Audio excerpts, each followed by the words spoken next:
The vote passed at 14:07 station time on a Thursday by a margin of 341 to 71, and the Chamber's automated notification system transmitted the result to Earth's diplomatic mission in the same format it used for every routine legislative outcome: a standard council seal at the top, the motion reference number, the final tally, and a single line of formal language confirming that the Sapient Disarmament Accord had achieved ratification and would take effect in 60 galactic days.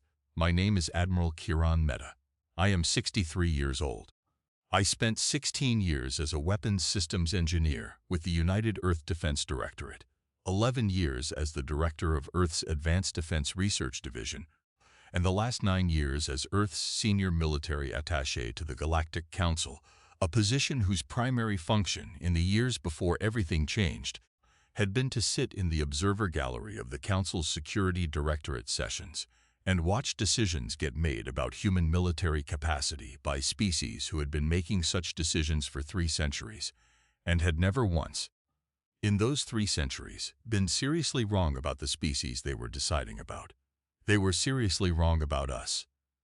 I want to be precise about what the Sapient Disarmament Accord actually said, because the Council's public framing of it and its actual legal content were 2 different things in ways that mattered enormously.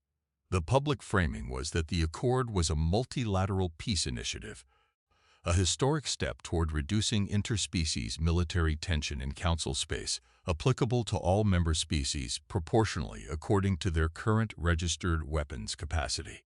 This framing was accurate in the specific way that a description of the ocean as wet is accurate, technically correct, substantively misleading. The actual content, which Earth's legal team had spent 4 months analyzing before the vote, and which I had been briefed on in exhaustive detail, established a weapons registry requirement, under which all member species were required to submit complete technical specifications for all armed vessels within 60 days of ratification, and to maintain those registrations with quarterly updates. It established a weapons capacity index under which each species was assigned a numerical rating representing their total registered offensive capacity, and it established a proportional reduction schedule under which any species whose weapons capacity index exceeded a threshold calculated by reference to the average index of the founding 5 species was required to reduce their capacity to within 15% of that threshold within 180 days of ratification. Earth's current weapons capacity index, calculated by the Council's own assessment methodology using the specifications of our registered military vessels, was 23% above the threshold. The founding 5's indices, calculated by the same methodology, were between 340% and 890% above the threshold. The Accord did not require them to reduce anything. It had been written with the specific, careful precision of legislative language that knows exactly what it is doing, so that the threshold sat precisely between Earth's capacity and every other species the founding 5 considered a meaningful strategic concern, while sitting precisely above Earth's capacity and below the capacity of every species whose military development the founding 5 actually wanted to limit. We were the only species the Accord would require to disarm. The 71 votes against had come from Earth and 9 other junior member species, who had figured out, with varying degrees of completeness, what the Accord's mathematical structure actually meant.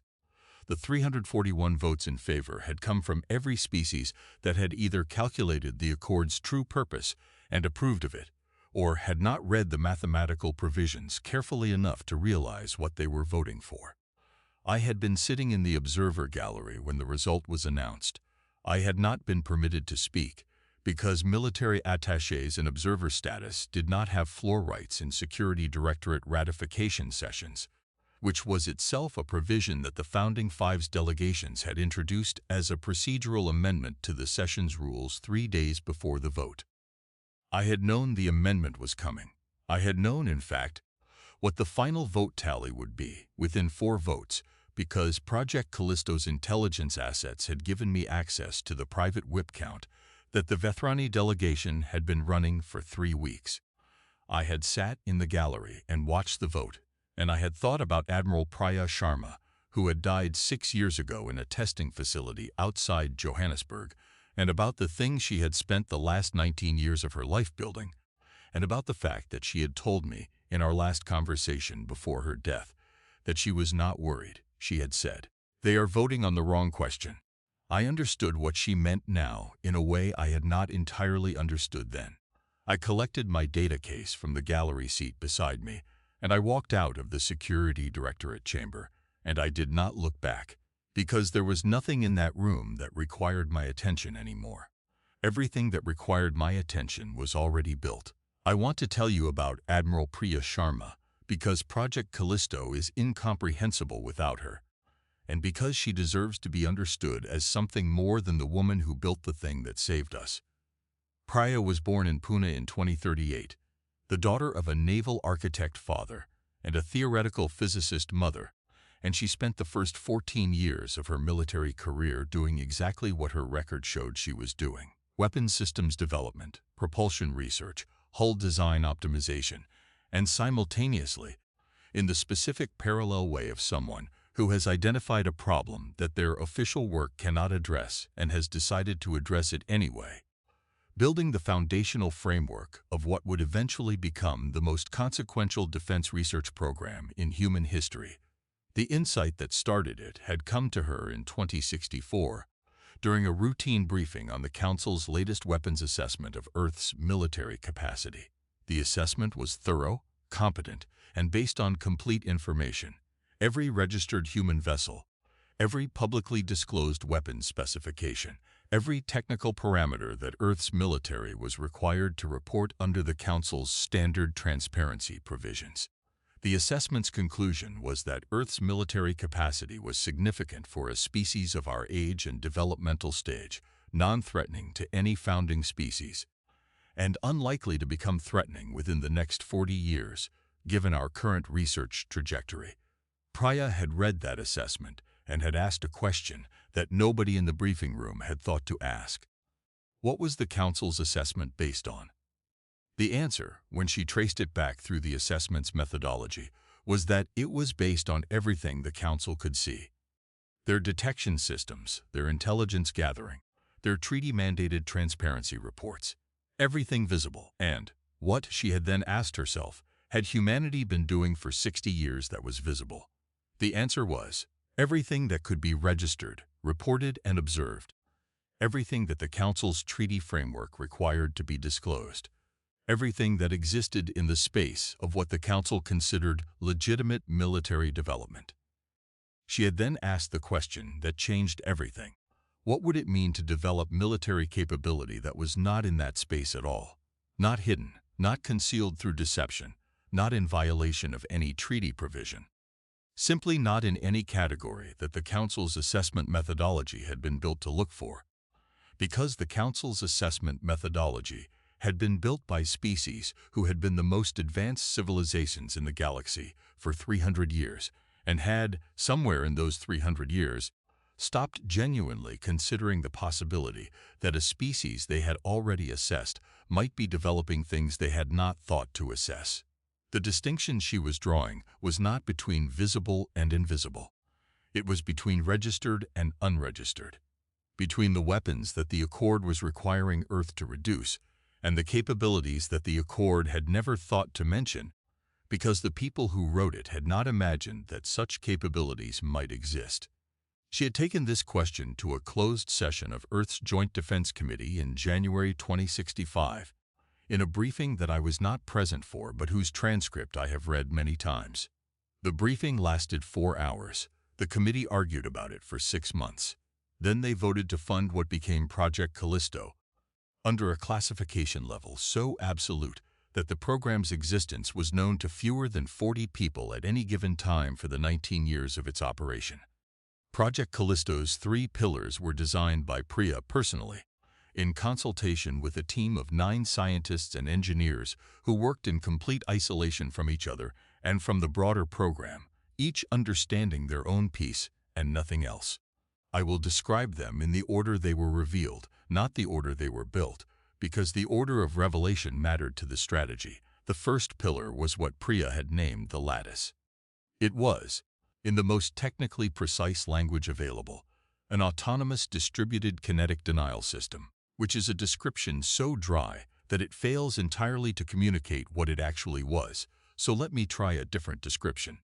Imagine taking the offensive capacity of a conventional weapons system and distributing it across a network of approximately 8 million individual units, each one the size of a human fist, each one capable of independent navigation, independent target assessment, and independent kinetic action, each one communicating with every adjacent unit through a protocol that required no central command node and no external signal that could be jammed or intercepted.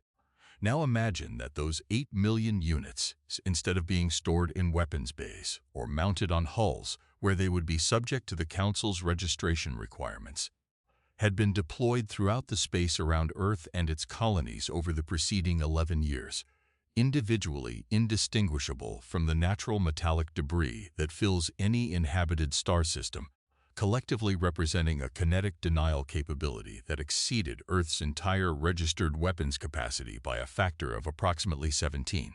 The Lattice was not technically a weapons system. It was not mounted on any vessel. It was not fired by any crew. It was not stored in any weapons bay. Every component of it was a small autonomous navigation and kinetic unit that happened to be distributed throughout space in patterns that looked, on any scanning method available to the Council's military assessment teams, like natural debris. The Council's registration requirements, which the Accord's disarmament provisions were built on, applied to weapon systems mounted on or operated by registered vessels. They did not apply to autonomous units in open space, because nobody had written such a provision, because nobody had imagined such a system existed, because writing a provision requires first imagining what you are trying to regulate. The Lattice had been deployed legally. It operated legally. It was not covered by any treaty Earth had signed. It was not covered by the Sapient Disarmament Accord. It was the capability that the Accord had not thought to mention. The second pillar was what Priya had called the shield array. I will be briefer about this one because its existence is now well documented in the public record, but I want to convey the scale of it correctly. Over 23 years, using construction methods that I will describe in a moment, Earth and each of its 4 major colony worlds had been equipped with a planetary defense system so deeply integrated into the physical infrastructure of each world that it could not be removed without dismantling the world's power generation, communications, and transportation networks simultaneously. The shield array was not concealed. It was structural. The power generation systems beneath every major human city that the Council's orbital observers had been monitored for 60 years were exactly what they appeared to be: power generation systems. They were also, simultaneously, the primary nodes of a planetary shield grid capable of sustaining orbital bombardment resistance for a minimum of 90 hours. This dual function had been engineered into every major infrastructure project on Earth and the colonies for the past 23 years, by engineers who were told they were optimizing power distribution efficiency, which was also true. The third pillar was the one that Priya had considered her most important work, and the one that she had died before completing, leaving it to me and her successor team to bring to operational status. She had called it the Ghost Protocol. The Ghost Protocol was not a weapons system. It was a communication architecture, specifically a method for coordinating the simultaneous activation of the Lattice's 8 million units across multiple star systems without using any signal that the Council's monitoring systems could detect or intercept. Priya had based it on a mathematical framework derived from quantum entanglement principles that Earth's physics research teams had been developing since 2058, and that the Council's technology observers had assessed, correctly, as an interesting theoretical development with no foreseeable practical military application. They had not foreseen this application because they had not imagined the Lattice, and without the Lattice there was no application to foresee. The Ghost Protocol allowed the Lattice to receive a single activation signal that required no transmitter, no broadcast, no electromagnetic emission of any kind. It worked through a network of quantum-paired nodes, one node in each Lattice unit, one node in Earth's command infrastructure, that shared quantum state information instantaneously across any distance without requiring signal transmission in any conventional sense. The Council's signal intelligence systems had nothing to intercept because there was nothing to intercept. The activation was not a transmission. It was a state change. Priya had died 2 years before the Ghost Protocol reached operational status. Her successor team completed it in her absence, and we had tested it 4 times in the years since, and it had worked each time with the specific quiet reliability of something built by someone who understood that the most important quality in any system was not power but precision. The Disarmament Accord gave Earth 60 days to complete the registration of all armed vessels and 180 days to begin the reduction process. I had known for 6 years what we were going to do with those 60 days. The formal response to the Accord arrived at the Council's Weapons Registry Division on day 14, 2 weeks after the vote. It was a complete and accurate registration of every armed vessel in Earth's official military inventory, 847 ships, full specifications, exactly as the Accord required, submitted on time, formatted correctly, accompanied by a compliance acknowledgement signed by Earth's Defense Minister. The submission was, in every way that the Accord's provisions measured compliance, perfect. On day 16, I requested a formal address to the Security Directorate's full session. The request was granted as a matter of procedural courtesy. Earth was a registered member with observer rights, and denying a formal address request without cause would have created a procedural record that several of the Founding Five's legal teams would have preferred not to have.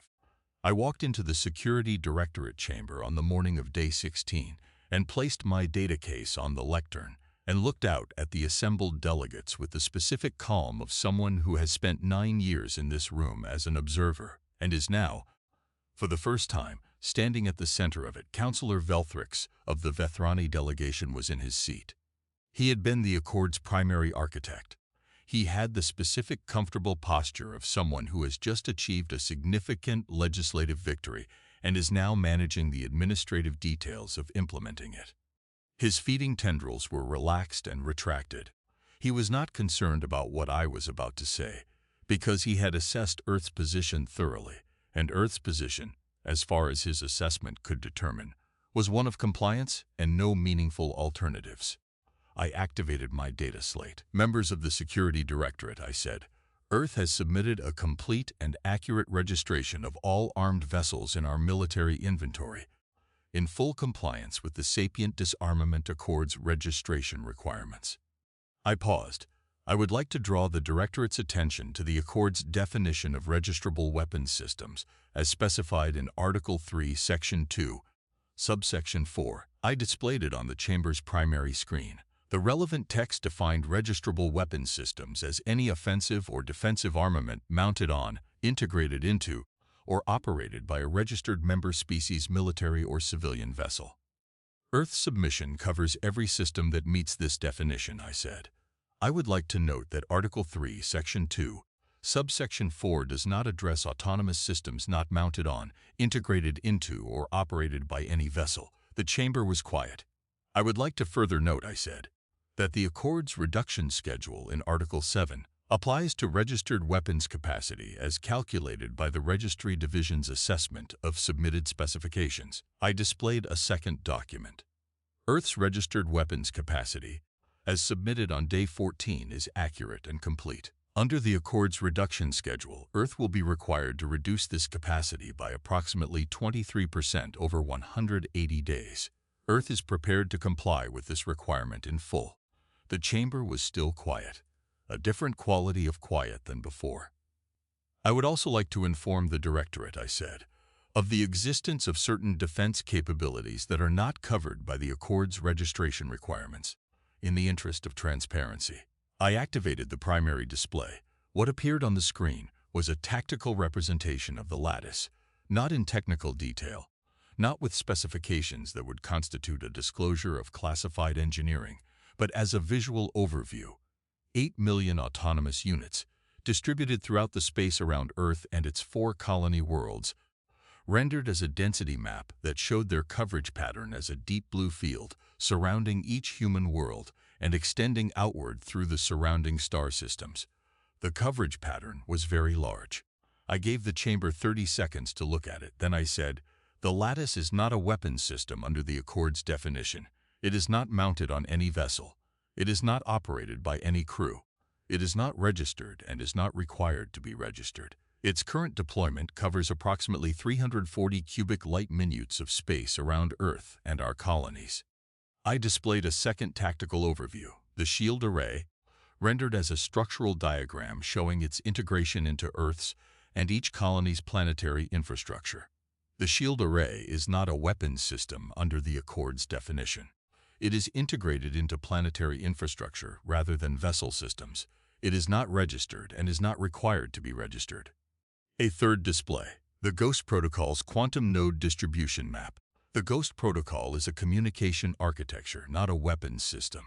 It is not registered and is not required to be registered. I deactivated the display. The chamber was the kind of quiet that I had only experienced a few times in 9 years of attending council sessions. Not the quiet of people waiting for something. The quiet of people who have just completed a calculation and are sitting with the result. Councillor Velthrix's feeding tendrils, I noted, were now fully extended. I want to be clear, I said, that Earth is not threatening anyone. Earth is complying fully with the Sapient Disarmament Accord and will continue to do so. Earth's registered weapons capacity will be reduced on schedule. These 3 capabilities are disclosed today, purely in the interest of transparency. They are not subject to the Accord's requirements. They will not be reduced. They will remain operational. I paused. Earth would welcome a discussion with the Security Directorate regarding any aspects of these systems that members wish to understand more fully. We have nothing to conceal. We have, in fact, just disclosed everything. I closed my data case. Thank you for your time. What happened in the Security Directorate's private deliberations in the 48 hours after my address has since been partially reconstructed through the same intelligence channels that had given me the pre-vote whip count. I will not describe those channels in detail, but I will summarize what the deliberations produced. The Founding Five's legal team spent approximately 6 hours confirming what I had told the chamber, that the lattice, the shield array, and the Ghost Protocol were not covered by the Accord's registration requirements, that this was not a result of any ambiguity in the Accord's language, and that amending the Accord to cover these capabilities would require a full re-ratification process that would take a minimum of 18 months, and that, given that the Accord's non-founding member supporters had voted for it based on its original framing, had no guarantee of success. They spent approximately 8 more hours assessing the 3 capabilities' tactical implications. The lattice assessment was the longest. 8 million autonomous kinetic units distributed across 340 cubic light minutes of human space, communicable through a quantum protocol that produced no detectable signal, collectively capable of coordinated action against any vessel entering that space without requiring any human operator to be present on any vessel or installation within range. The assessment's conclusion, which I was told was delivered to the Founding Five's Joint Military Committee in language that was unusually plain for an intelligence assessment, was that any military action against Earth or its colonies that required ships to approach within the lattice's operational zone would face attrition rates that made such action strategically non-viable, regardless of the size of the attacking force. This was not because the lattice was individually more powerful than the Council's best warships. It was because 8 million units distributed across 340 cubic light minutes cannot be destroyed faster than they can engage, and because no targeting system designed for conventional weapons could effectively address a threat distributed across that volume simultaneously. The shield array assessment reached a similar conclusion by a different route. Planetary bombardment, which had historically been the military option of last resort when ground forces proved insufficient, would need to sustain effective fire for a minimum of 90 hours to penetrate the array, during which the lattice would be operating against the bombarding vessels continuously. The Ghost Protocol assessment was briefer and reached its conclusion faster. There was no known countermeasure. There was no way to jam what produced no signal. There was no way to intercept what was not transmitted. I was told that the Shen Collective's military advisor, in the Joint Committee session reviewing these assessments, said something that the translation system rendered as, "We have been measuring the wrong things for 60 years. I do not know if this is accurate. I know that it is what Priya had been saying, in various forms, since 2064. The negotiations that followed my security directorate address lasted 4 months. The Sapient Disarmament Accord was not repealed. Repealing it would have required acknowledging publicly that it had been written specifically to target Earth, which the Founding Five's diplomatic teams were not prepared to do. What happened instead was a series of bilateral and multilateral agreements that produced outcomes functionally equivalent to what Earth had originally requested before the accord had ever been drafted. Earth's required weapons reduction was suspended pending a comprehensive review of the accord's definitional framework. The review was expected to take 24 months. In practice, the reduction requirement was never reimposed. Earth received full voting membership on the Security Directorate, not observer status, not junior advisory status, but a full seat with full voting rights, which was something that had never been granted to a non-founding species in the Council's 300-year history. The vote on this provision passed 298 to 44. The Vethrani voted against. Their allies abstained.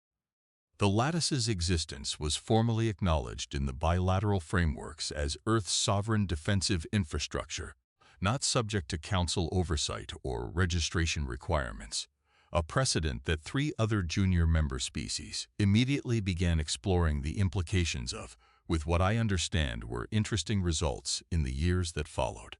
Priya Sharma's name is engraved on the wall of Earth's Defense Research Directorate in Johannesburg, in a building that stands above one of the shield array's primary nodes, which I have always thought she would have appreciated.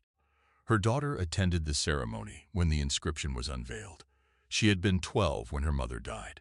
She is now 23 and working in quantum communication systems research. I spoke with her at the ceremony briefly. She had the specific quality her mother had, the quality of someone who has already moved past the question. Everyone else is still asking to the question that comes next, she said. She told me once that the hardest part was knowing the answer before she could ask the question publicly.